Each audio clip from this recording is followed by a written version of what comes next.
So class उम्मीद करता हूँ आप खैरियत से होंगे। सो आज हम लोग जो एक्सरसाइज करने जा रहे हैं वो B3 है और B3 के अंदर आपने हमारे पास सेंटेंसेस दिए गए हुए हैं।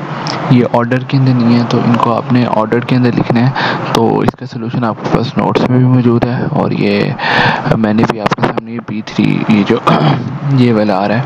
सो जो हमारे पास फर्स्ट सेंटेंस होगा, people cheer as the sailor leaves boat happily, कि लोगों ने खुशी मनाई, चीयर किया कि वहाँ से बोट जो है सेलर्स हैं जा रही है। तो सेकंड पे क्या होता है, अब आपको याद हो जब आपने अगर पोइम की पूरी डिस्क्रिप्शन सुनी हो तो उसके अंदर जो बात करता है वो बात करता है स्ट्रोम आ जाता है। वहाँ सबसे पहले क्या आता है, स्ट्रोम आता है। स्ट्रोम की वजह से उसके जो बोट का जो पोल्स हैं वो भी शेक होना शुरू हो जाते हैं और बोट का जो फ्रंट है वो भी पानी के अंदर जाना शुरू हो जाता है। और उसके बाद वो इस वजह से वो उनको साउथ की तरफ ले जाती है और साउथ में लेके जाने की वजह के बाद वो बोट जो है किधर पहुंच जाती है, आइसिस के पास, आइसबर्ग्स के पास, मींस जहाँ पे आर्कटिक एरिया जहाँ पे बर्फ़ होती है वहाँ पे चले जाते हैं। सो ये भी मैंने आपको बताया हुआ है। अगर अभी तक आप वो पास वो लेक्चर नहीं पहुंचा तो वो होपफुली अपलोड हो जाएगा, आप परेशान ना हो। सो ये जब हमने पोइम की डिस्क्रिप्शन की थी, उसके स्टैंजा की रीडिंग की थी, इसकी एक्सप्लेनेशन की थी, तब ये सारी बातें मैं आपसे उसके अंदर आपको पता चल गई होंगी या पता चल जाएंगी। सो नेक्स्ट के ऊपर क्या होता है कि फिर ब्रीज चलना शुरू हो जाती है, ठंडी हवा चलना शुरू हो जाती है और फिर क्या होता है वहाँ पे विंड रुक भी जाती है। और अगर वहाँ पे विंड रुक जाए तो क्या हो जाता है, बोट जो है वो स्टक हो जाती है। और नेक्स्ट पे हमारे पास है कि वहाँ पे बहुत ज़्यादा गर्मी भी आ जाती है।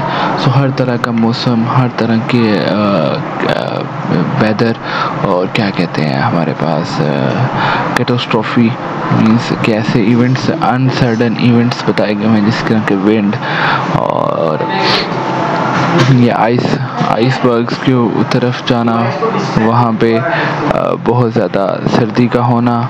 और फिर क्या कहते हैं, आखिरकार एक रात के वक्त मून शाइन्स डाउन, और जब मून शाइन कर रहा होता है तब वो शिप जो है हार्बर मीन्स अपनी पोर्ट पे, ऐसी जगह जहाँ पे समंदर ख़त्म हो जाता है, लैंड आ जाता है, वहाँ पे पहुँची जाती है।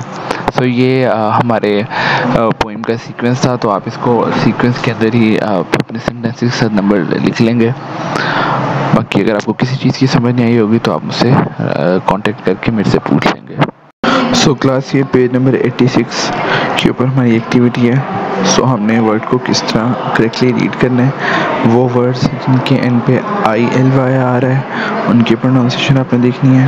फिर कुछ के अंदर LY आ रहा है और कुछ के अंदर ICALLY आ रहा है। सो हमने इनकी प्रोनाउंसिएशन देखनी है।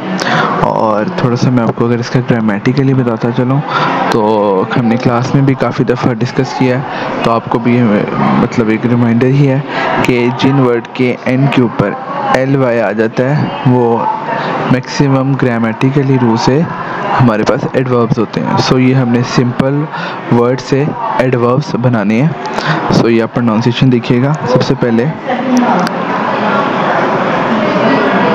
Mary, और उसका जो LY वाला है उस वर्ड को हम कैसे पढ़ेंगे वो देखिएगा।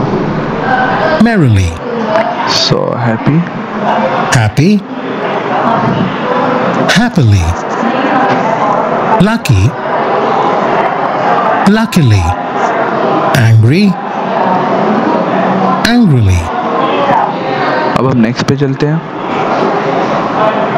simple, simply, remarkable, remarkably, terrible, terribly, idle, idly, poetic, poetically, majestic, majestically, historic, historically,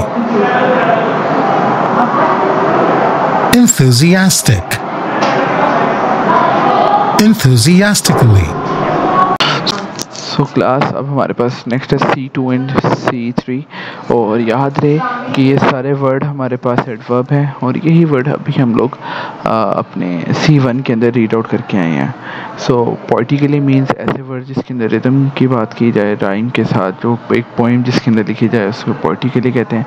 मैजेस्टिकली mean ज़बरदस्त, ह्यूज, बिग, रॉयल, ये सब इसके सिनोनिम्स भी हैं और इसके मीनिंग में भी आता है।